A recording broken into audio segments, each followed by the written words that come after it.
if you look at it as I'm selling you a commodity, you need a drum, I got a drum, then pricing becomes a very important factor of it because you're basically out there fighting in that red ocean of blood for the best price. If I can provide a level of service that changes the way that you do business, pricing is not as important as the fact that you're never going to have to shut down production because you're doing business with me. Growing a business requires a holistic approach that extends beyond sales and marketing. This approach needs alignment among people, processes, and technologies. So if you're a business owner, operations, or finance leader looking to learn growth strategies from your peers and competitors, you're tuned into the right podcast. Welcome to the WBS Podcast, where scalable growth using business systems is our #1 priority. Now, here is your host, Sam Gupta.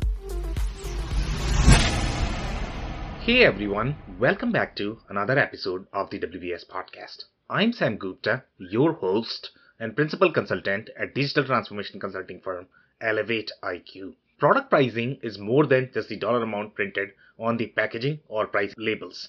It drives consumer behaviors, affects the customer experience, and impacts the bottom line. Right pricing strategies could catalyze your growth and provide a competitive advantage. On the other hand, overly promotional pricing strategies could be counterproductive and increase operational complexity.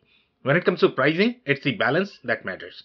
In today's episode, we have our guest, Andrew Deutsch, who discusses pricing and discounting strategies for companies. He shares his thoughts on how to shift from the transactional mindset to value-driven pricing. Finally, he touches on several other pricing-related topics, including organizational alignment on pricing, channel conflict issues about pricing, pricing-driven customer experience, and promotional pricing. Let me introduce Andrew to you. Andrew Deutsch is a strategy-first, multilingual, global marketing and sales consultant who has successfully driven business growth in more than 100 countries. He studied both international trade and psychology, building his unique methodology focused on converting everyone a company touches into brand advocates as a strategic base for sustainable growth. He has traveled for work extensively all over the world, including his 10-year stint living and working in Brazil, where his training led to his unique skill set and his bold and innovative methods. His company Fangled Technologies helps businesses in 5 integrated ways: strategy first, strategic marketing consulting and fractional CMO programs, advanced sales strategy and coaching, creative design including print, digital, video, and more, global trade and development, innovation and product development. With that, let's get to the conversation. Hey, Andrew, welcome to the show. Hey, thanks for having me on. Of course, my pleasure. Just to kick things off, do you want to start with your personal story and current focus? Sure. My background is actually in global trade, helping companies in the U.S. and abroad find markets and create a story that makes sense for them to grow their business globally. My company, Fangled Technologies, is a strategy-first marketing consultancy where we help companies in the U.S. And abroad figure out and really understand who their customer is, what are their needs, desires, pains, all of those wonderful things we talk about in business, and then how we help our customers differentiate in a way that speaks to and answers and solves those challenges in ways that none of the competitors can come close to. Okay, amazing. So we are obviously going to be discussing today about the pricing because that is one of the P's in 4 P's of marketing. But before we do that, we have one of the standard questions here that we ask every single guest, and that is going to be your perspective on business growth. Andrew, when you think of growth, what does it mean to you? Business growth, that's a big subject. We could take the whole podcast just talking about that. For companies to grow, they have to grow in a way that makes sense and is sustainable to who they are as a brand. The idea of just growing for the sake of growth without considering all of the other aspects, including stability and the future of the company, is a recipe for disaster. So what we want to do when we help companies grow is to truly look at where they are now, what are those needs and desires that their customer base has, and how they're going to best serve them going into the future so that as they continue to grow, they have the facility and the ability to do it and become that person. It actually is going to feed quite a bit into our conversation about pricing. Yeah, amazing. So let's talk about pricing, right? So one of the trends that I typically see, especially among SMB manufacturers, pricing, discount, loyalty, coupons, when you talk about these terms, they are typically driven by finance. Okay. But from my perspective, when I look at from the pricing, as I mentioned towards the beginning of the conversation, the P of price is supposed to be from marketing because you have to consider the external factors when you determine your pricing. So from the strategy perspective and view, what do you think? Who should be driving the pricing? Should it be finance? Should it be marketing? Well, everyone in the organization is involved in marketing. I consider whether you're the guy who's cutting the grass in the parking lot to the operations division, all of those people are the face of the brand of the company. So when Yeah. it comes to working on pricing strategy, typically the marketing team is the one who's out looking at the competitive analysis of pricing to begin to understand it. And then also, as you're building that go-to-market strategy, incorporating that information into what you're doing. I'll give you an example of a pricing strategy that has nothing to do with industry, but relates to our conversation. Where I live, I'm very close to the Amish community. And I have great friends in that community, of which one is a farmer who creates produce. Yeah. And his name, coincidentally, is the same as mine. His name's also, well, we'll call him Andy for this purpose so that Okay. you understand. So I would go out on a Saturday to buy produce, and certain items were always sold out first thing in the morning. And I would say to him, why don't you have, for example, lettuce? He said, well, people come out and they buy it all up right away. Yeah. And I said, well, it's because you're not charging enough. And he said, what do you mean? I charge a fair price. I said, fair to who? There's a strategy behind pricing. Yeah. So we did an experiment. Everything that sold out before noon raised the price by 5 cents and continue to do that to every item by 5 cents every week until afternoon, you still have one or two items left. And he said, that's crazy that people don't want to pay that. And I said, well, if they don't want to pay it, you're going to find out immediately because you're going to end up with a huge surplus. But nonetheless, Andy would, every week, he was raising it 5 cents per item. And some of the items, he raised 10 and then was doing fives. And at the end of the year, he looked at his bottom line and he realized that really it was old supply and demand, which of course an Amish guy doesn't learn when he goes to school until 8th grade, what that really means. But the strategy behind his pricing was, am I fair to the market? Am I fair to my customer? Or am I fair to myself? Yeah. He was continuing to sell almost all of his product. He had a little bit left over at the end of the day. But when he did his books for the year, his expectations for earning, he made almost $25,000 more in one season than he'd ever made before selling his produce. So is that a marketing? Is it a financial or otherwise? Well, the marketing helps to determine what does the market currently pay or what's it willing to pay for that product. It's not a cost plus, which is, again, one of those things that could lead to disaster in any business. It cost me $1 to make. I'll sell it for $1.50, even though all the competitors are at $5.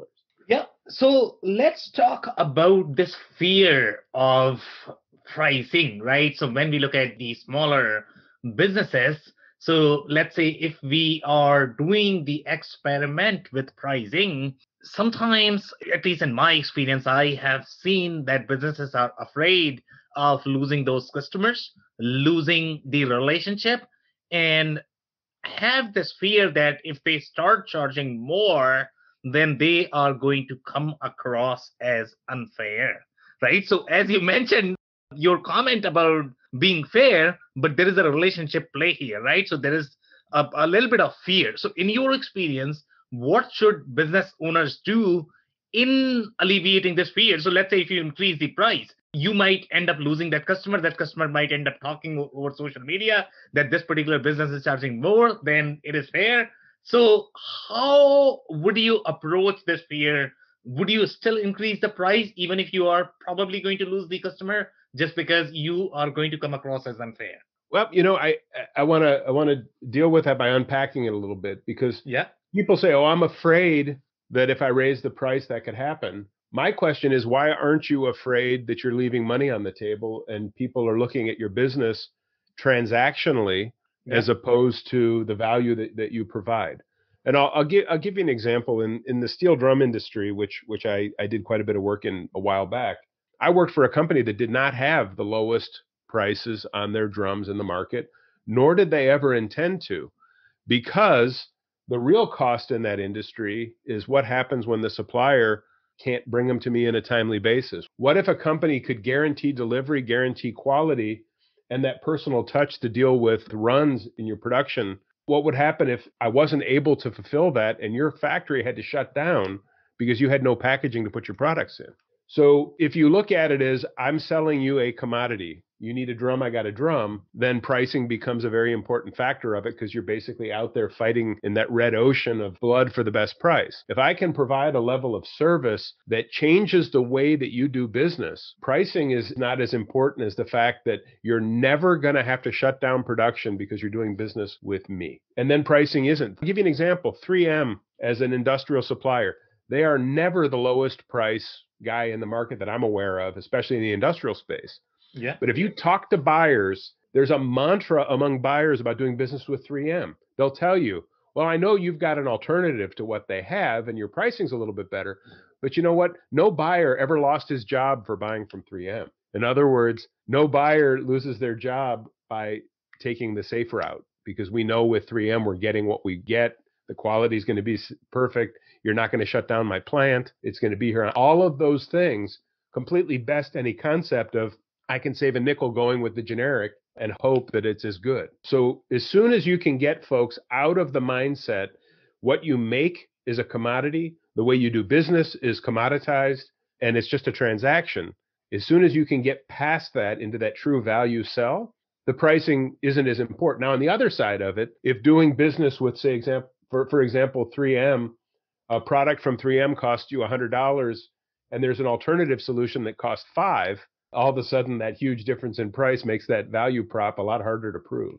Right. So in your experience, let's say, obviously, if you have some sort of bundle around your product, then it's going to be easier to prove the price. And I am actually going to tell you a story from yesterday about the pricing. So as you know, even in the software market, the vendors have to differentiate themselves and prove the price. And in the software market, and this could be very applicable to the manufacturing products as well. So in the software market, you have a sort of fear of being invisible because it's very hard to prove the value prop. So even if your product is going to be superior, sometimes it's just harder to communicate. And I, as the, let's say, the consultant or the technical expert or the functional expert, know that one product is probably superior than the other. But let's say if you are looking at a person who has never bought a software, the value is going to be much harder to prove. The same goes for your hardware or manufactured products, right?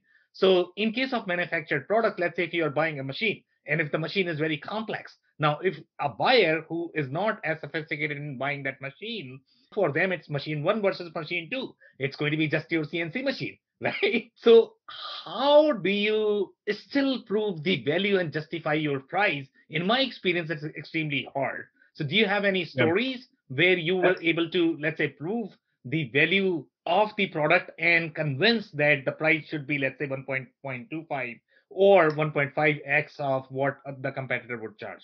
Sure. There's sort of two different examples. Let's talk first about the software space.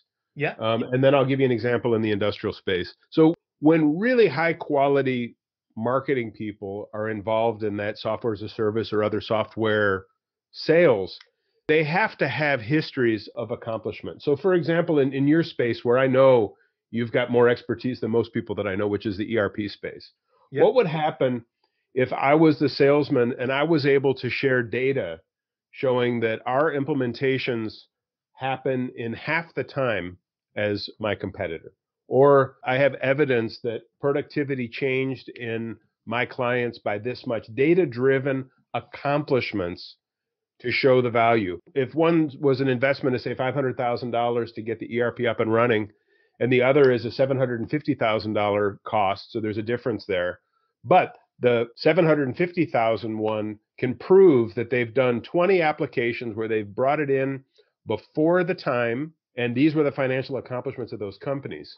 Whereas the company that's 500,000 takes twice as long to implement, and they don't have a list of people that can share the data of the effectiveness of that implementation. It would be a much more powerful sell because, yes, it's more, but we're going to get you in half the time and you're going to be gaining and benefiting from it in a much faster case. That's where the quality part of your accomplishments in the past and how you speak of your company, the brand of your company, the efficiency of your company, make the pricing not as important. So that's kind of one example. The other, I'm going to take you back to when I was first involved. I was living in Brazil, and a U.S. company that manufactured plastic strapping got in touch with me and asked me if I could help them break the tobacco industry in Brazil.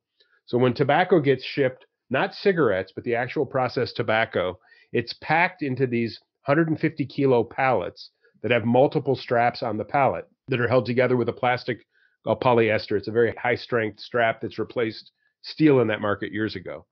And they were buying a product locally in the market that was about 35% less expensive than this American made plastic strapping. So the thought was, how could we possibly break that market? Well, we did the research and we discovered that the domestic made plastic strapping was having a failure rate of almost 6% in the equipment. So every time the strap wouldn't automatically go around the box and seal, it would shut down production for a period of time. We were able to quantify what that cost is for everyone in the plant to wait for them to reload that machine to make that happen, and quantified what that cost was. So it was determined that the difference in price for our strapping, which was, what was it, 25, 30% higher, actually would bring them half the cost that they currently have in packaging on what it would save in the failure rate, because our strap had a 0.0001 failure rate. In a day, they might have one failure, and it was usually operator error, not the strap. So when we were able to show them, we can have your crew process more material every day at a benefit of this much money, it was almost free to buy our strap at the pricing that we were selling it at. So again, when you take it off of the transactional mindset and bring it into the value mindset, the sensitivity of pricing sort of becomes third tier of importance. Yeah, so that's a very interesting point. And I'm actually going to touch your first story at a bit deeper level, right? So you mentioned let's say, reducing the implementation time. In case of manufacturing, that could be reducing the installation time or reducing the total setup time when you move from one operations to the next. So the problem, as you know, in the sales and marketing world, there is a lot of noise. So now if you look at the software space, everybody is claiming that they can implement the ERP in 3 weeks. We both know, Andrew, that the ERP can never be implemented in 3 weeks. There is no way anybody can pull that off. Okay, Well, it's very rare. The difference between making the claim and demonstrating proof of what you're claiming are two different things. I mean, it's kind of like, you're going to hire a guy to paint your house. And he says, I can get it done in a day. And you have you have a mansion. And you go, dude, I appreciate what you're saying, but now I don't believe you. So the fact that people make claims, that happens every day. Yeah. It's the ability through proper marketing and references and all of the things that are involved in building that marketing campaign. Don't say it if you can't prove it. And buyers are so much more savvy to get when someone is full of what, to call you on your own nonsense. So that if you're gonna create a campaign to say we can implement it faster, you better be prepared to prove it. Right, but these things are easier said than done. Right now, if you look at the market, everybody's trying to claim, as I mentioned, right?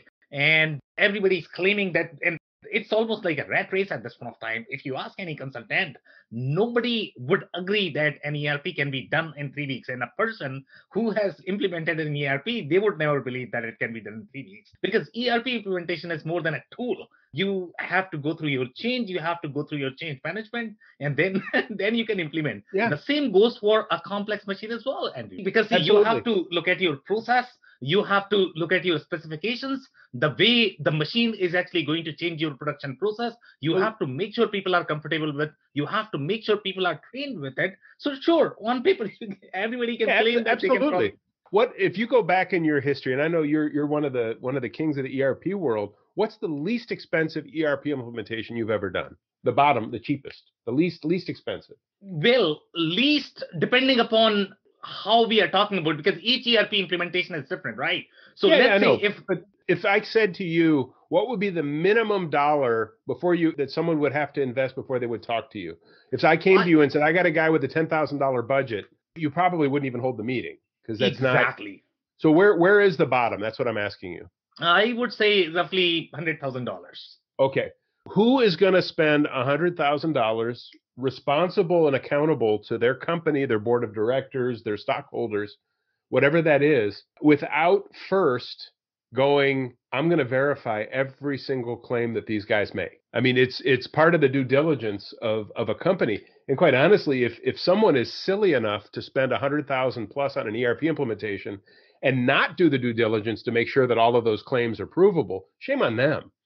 they're the exception. They're the exception to the rule. But the problem in the market is, I mean, see, the whole market is doing the rat race, right? So I know that due diligence needs to be done. But at the same time, somehow, even the larger companies are actually getting into rat race rather than educating the customers that it's not real. They are not doing that. Nobody is doing that in the market.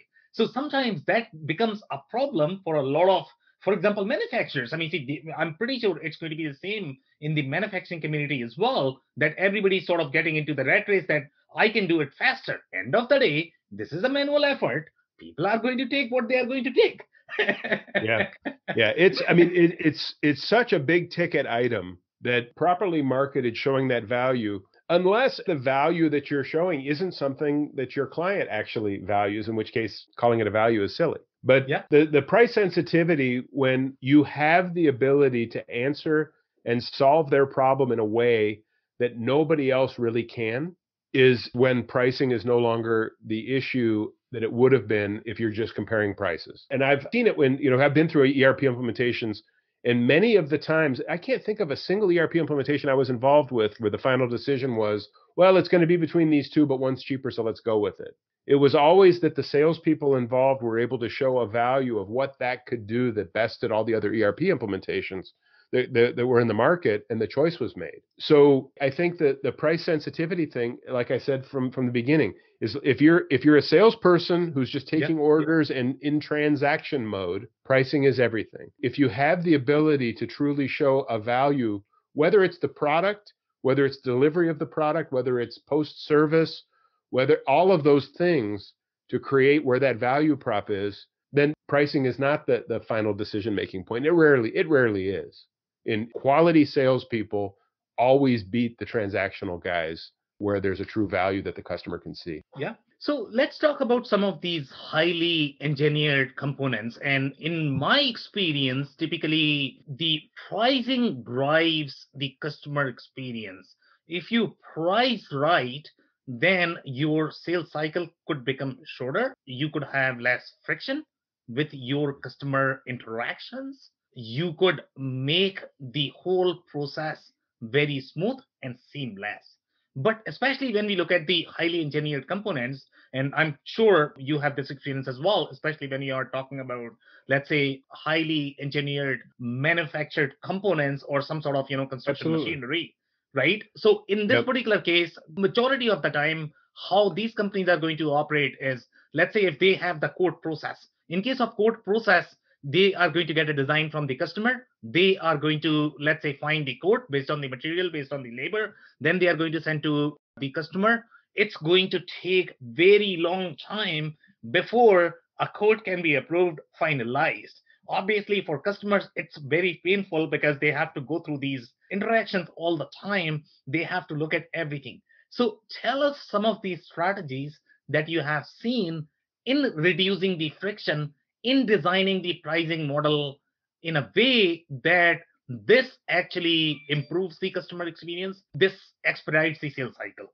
Okay, well, like for example, if you're selling into the automotive space or you're selling into the high tech, imagine you're selling an adhesive that's used for manufacturing iPhones, some sort of a tape that holds. There's a lot of different things that you take into account. So when you can get to where your product is the only one or one of a few that can meet all of the specification criteria. For example, if in the adhesive tape industry for things that would go on the landing gear of airplanes, the silicone adhesive that you're using has to perform X at 30 below zero, and it has to perform Y at 130 degrees Fahrenheit, and all of these different things that come into it.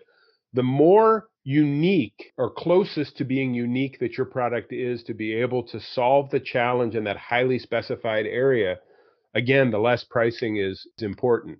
I was involved in a project years ago in Brazil where they were selling traffic signaling equipment, the lenses that flash on the highway. Yeah. And the goal of all of those companies was to get the highway regulators to create a specification to eliminate all the competitors. So if you needed to provide X number of lumens per millimeter squared at a distance of whatever, if you were able to meet that spec and nobody else could, all of a sudden pricing didn't even matter because they had to buy the equipment. And if you're the only one who can make it, it's your business. Now, if you created a pricing structure that was so ridiculously expensive they couldn't afford it, they would have to go back and say, well, do we really need the spec? So there's all sorts of odd strategies and things that are done when you're at that highly specified engineered product part of the market, to where you want to design in a way. And it's one of the reasons people seek patent protections on certain technology. If you're the only one who can make it and people have to have it, that's a very different pricing model than I've got to compete against 100 people who can meet the spec,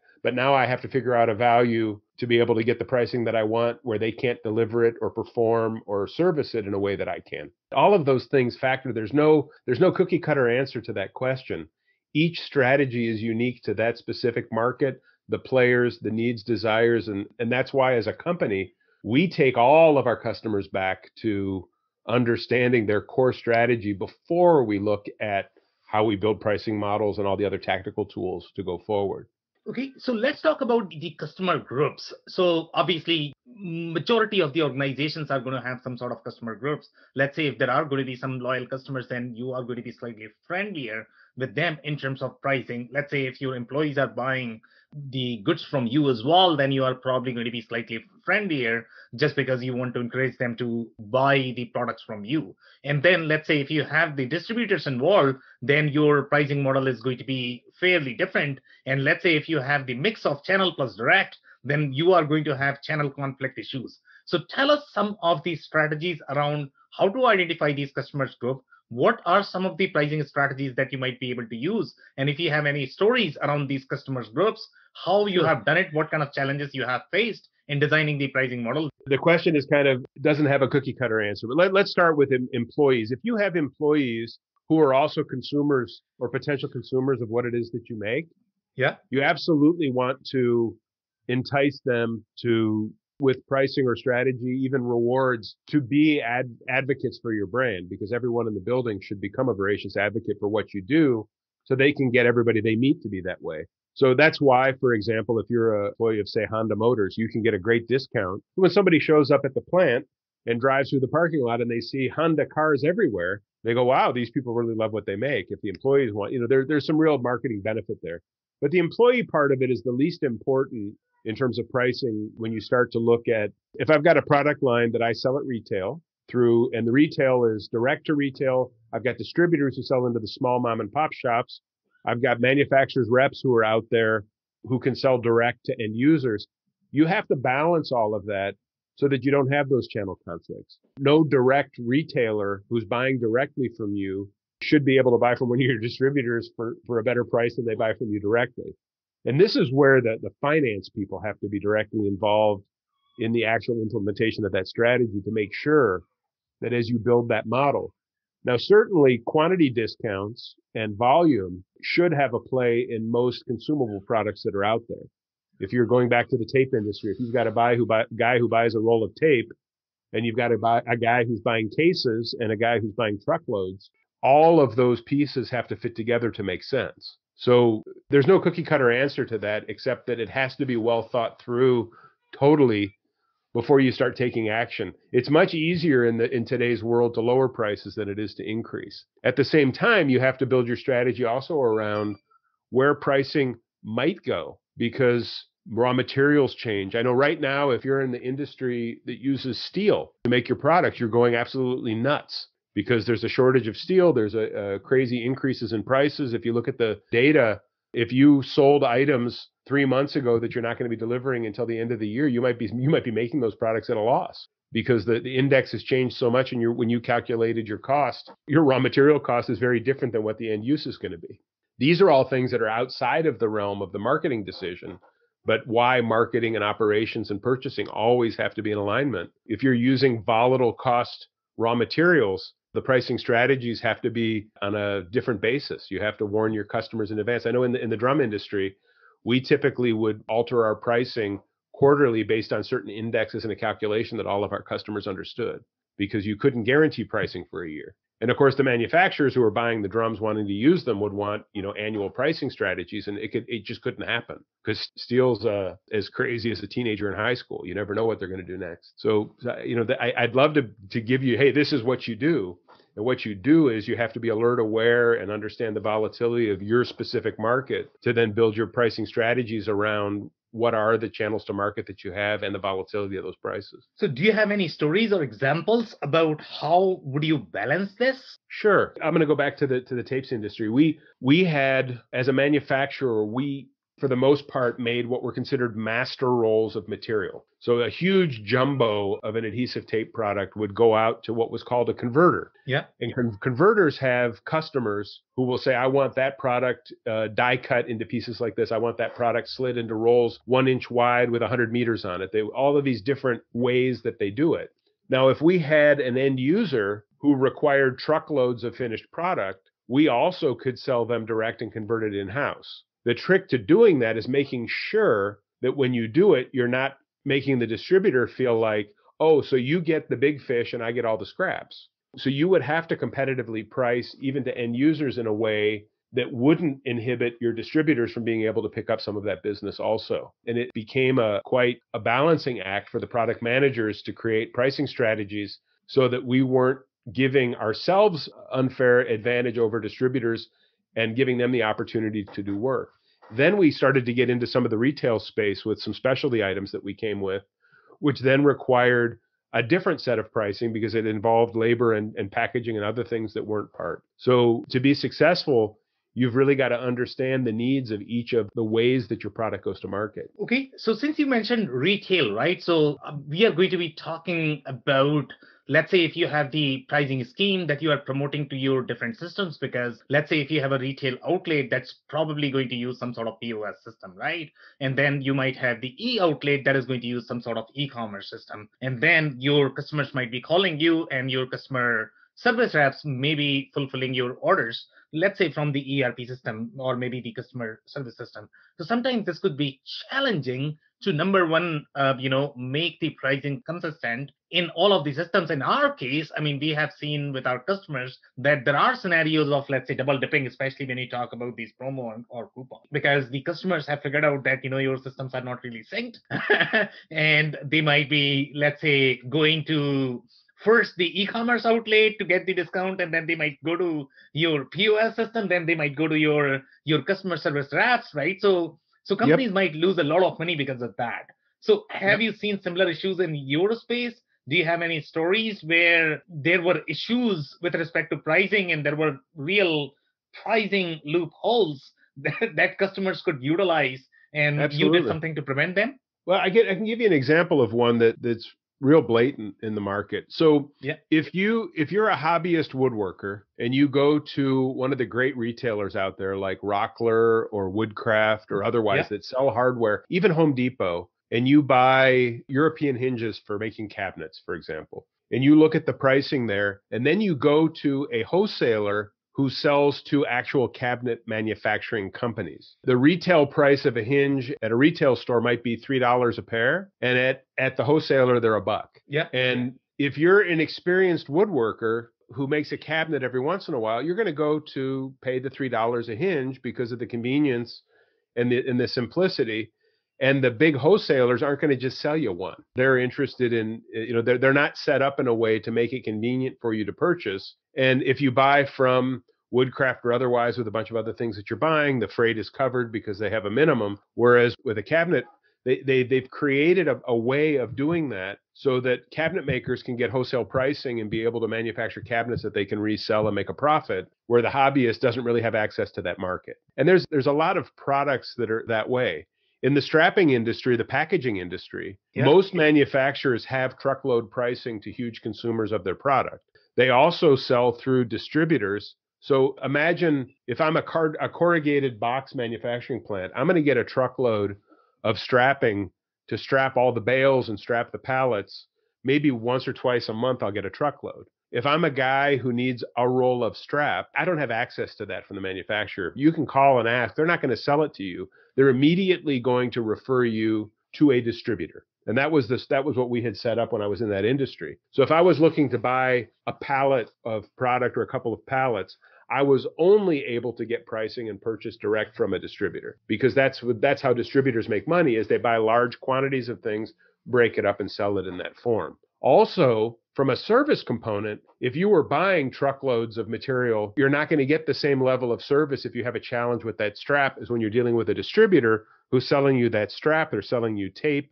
They're probably selling you staplers, everything else that you need. They have that customer service edge that you're paying for when you're buying from them that gives you advantage as a company. You know who to go to when you have a problem. The big manufacturers typically don't have that level of service, because their assumption is if you're buying that volume, you know what the heck you're doing with it. Yeah. So let's talk about this problem from the marketing versus finance perspective, right? So let's say if we look at some of the promos or coupons or loyalty, from the marketing perspective, these 2 or 3 things could be different, because typically these are driven by how consumers are going to perceive these offers or promos. So for example, buy one, get one could have very different perception than throwing a product as part of as free, because you are trying to promote that specific product, right? Yep. So now let's look at from the finance perspective. So typically, if you look at the majority of the ERP systems or accounting system, they don't want to overcomplicate this process. And they typically don't recognize, let's say, the promo or loyalty. For the most part, they are probably going to have just the pricing and discount.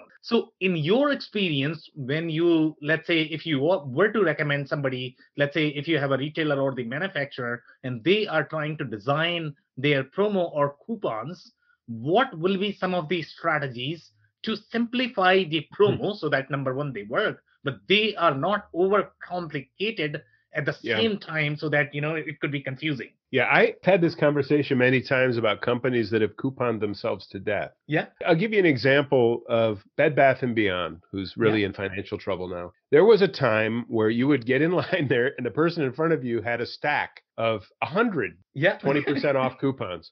And if you went into a Bed Bath & Beyond, because of the history of couponing there, and you went in and said, you know what, I just want to buy, hangers for $2. And you get to the counter and you don't have that coupon, you leave the store feeling like you got ripped off. Yeah. And you go, well, what's 20? You're feeling ripped off because you didn't save the 25 or 30 cents that you would have gotten if you had a coupon.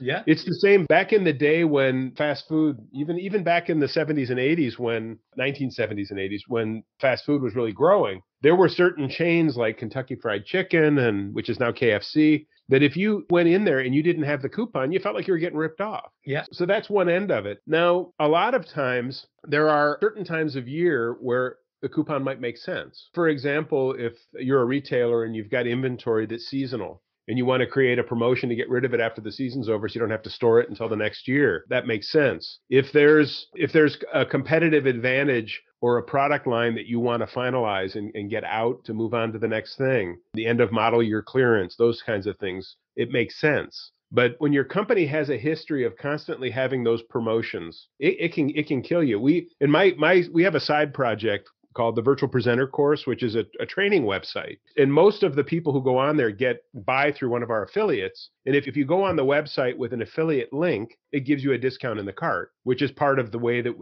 it basically, the true street price is the discounted price. That's what we charge. We never discount below that. Now, we don't have a place on the website for someone to put in a coupon code. And we did that on purpose because, like, you'll listen to the radio and they'll say, hey, if you go to my place and the radio host's name is John. So when you go to the website to buy this product, put my name, John, and it'll get you a discount. Yeah. Well, what we discovered, and there's a lot of data out there to prove it, if you go on an e-commerce website and there's a space to put in a discount code, and you don't have one, people will stop the transaction. They won't close the cart. They'll go online and spend time searching for that discount code and may never come back to the cart and make the purchase. So what we decided was to experiment with a link only. If you go on our website, you don't see a coupon space because we don't want people to go out searching for it. We want them to complete the cart. Yeah. And it helps easily streamline how we do business. I don't think that in the last 2 months that we've had a single transaction that wasn't with the affiliate discount.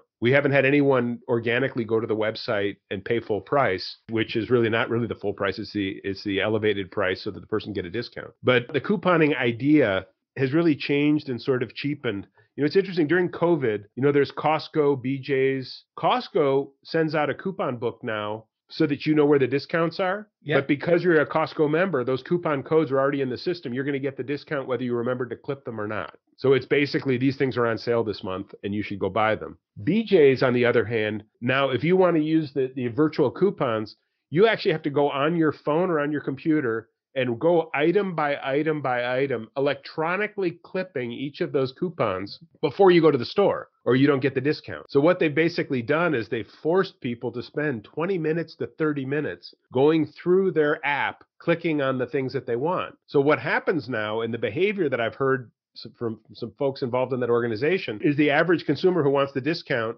hands the phone to their kid and says, hey, let's play a game, Jimmy. Go through and click every one of these little coupons for me. And when you get done, I'll give you some candy. So it's completely turned it upside down. So people don't even know whether they did or didn't clip. They've looked through the book and they know what they want. But what they've done is they've created a job for the consumer that I think is totally counterproductive to people understanding the brand of BJ's and the convenience and the discounts that you get by shopping there. So, Andrew, that's it for today. Do you have any last-minute closing thoughts by any chance? I didn't have any opening thoughts. Now I have to have closing thoughts too. I really don't. I'm always actually trying to make up for that. I did not give you a chance to do the opening thoughts, so now you can do the closing thoughts. So shame on you, my friend. Shame on me. That's it. Interview's over. No, I had a great, it's always fun to kind of get off and discuss the topics that I usually don't get asked about. Yeah. So I appreciate the exercise and the kindness of bringing me on the show to talk a little bit about pricing. This was a great experience. I really appreciate it. Okay. Thank you so much for your time. This has been a fun conversation and very insightful, Andrew. Thank you. I cannot thank our guests enough for coming on the show, for sharing their knowledge and journey. I always pick up learnings from our guests, and hopefully you learned something new today. If you want to learn more about Andrew, head over to fangledtech.com. It's FANGLEDTECH.com. Links and more information will also be available in the show notes.